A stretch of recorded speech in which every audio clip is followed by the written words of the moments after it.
Okay, this is Kohler Choreograph installation.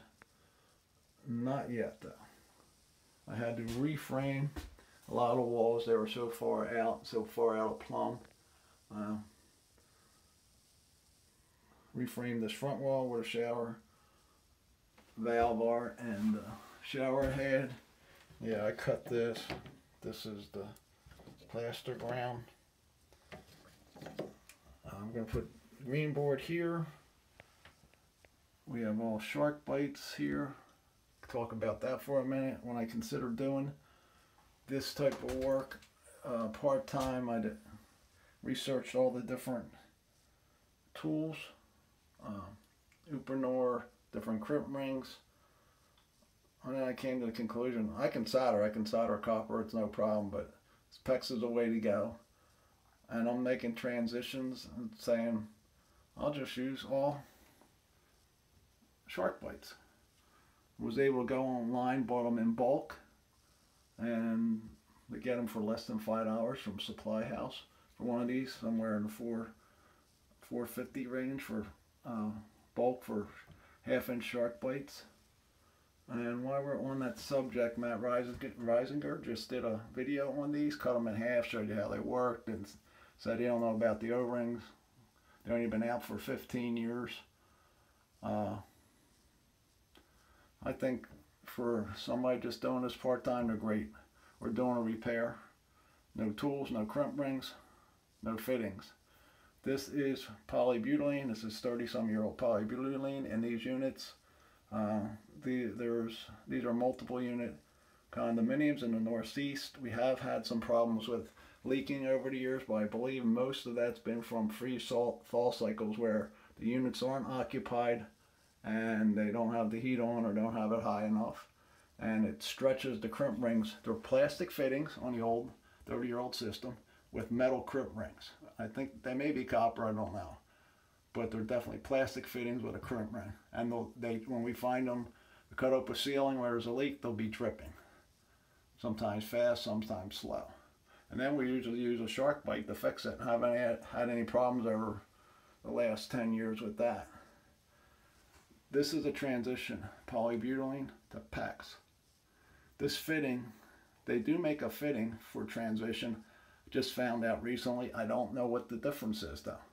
They'll have a gray plastic to match this gray plastic. And I actually used two of them on the back wall behind this green board where I had to move a pipe out of the way. But I only had two of them, so I used the standard ones here.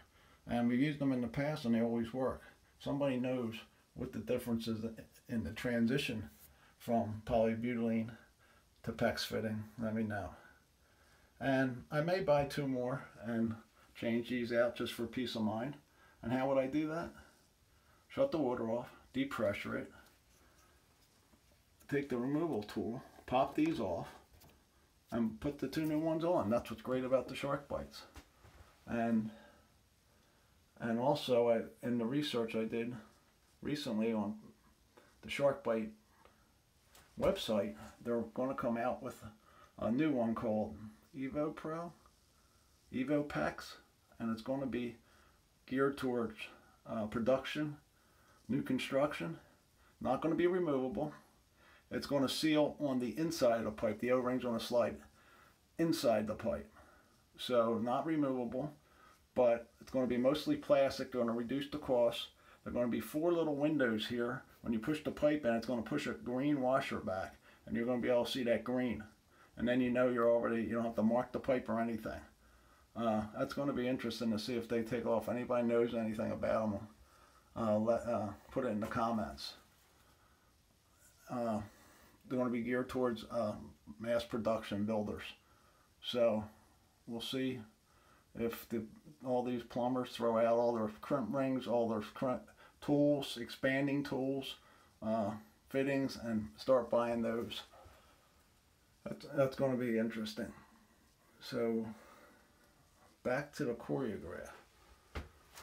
So we go, there's going to be a shower locker in this wall, this back wall, and I'm going to cut the panels to fit this other wall with out using the corner trim ring. I want a clean look. I'm going to put a panel here, hopefully cut it precision enough that I can just have a fine caulk bead there. But back to, this is a Kohler pan I was standing in. There it is. Low profile, that's only like two inches off the ground. It'll be less than that when I put the floor in. It sort of has a rocker in the front there. It sort of touches in the middle, and they build it that way. This is high-end Kohler, very stiff base. Their recommendation is to put 4 blobs of floor leveling compound underneath of it, where they have these wooden pads, and then put a piece of plastic over the floor leveling compound, and then push the shower base into the plastic and floor leveling compound under it, level it, and then screw it in, or let it dry then screw it in. This was sort of a tight fit. I made this sort of like a machinist fit this into these stud bays, and where I re-studded, sister studded these, and I wanted to do something different, so I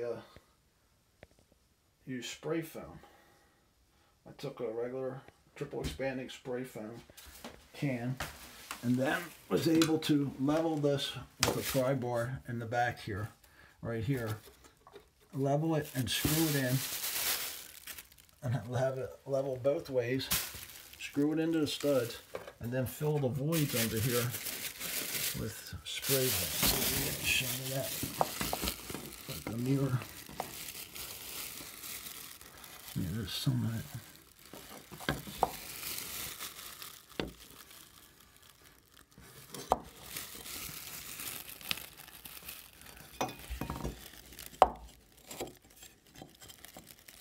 There it is. And that happened all over the place. I did it between mostly all the stud bays in the front here. I was able to get it in the corners where it goes up as it's like, it has like a rocker in it. It's low in the middle and high on the ends. It's made that way, I guess, so you can level it. There's the back corner. It's able to stick the straw under there and fill that up. Let's see if we get a shot of that front.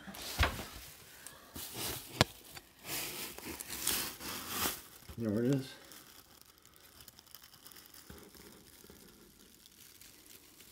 So I went from thinking that it wasn't going to expand enough to support the base to, in the middle of the night, thinking it was going to overexpand and blow out my shower base, which it didn't. But I would not recommend it on anything else than a quality base. This base was very rigid, even when it was out.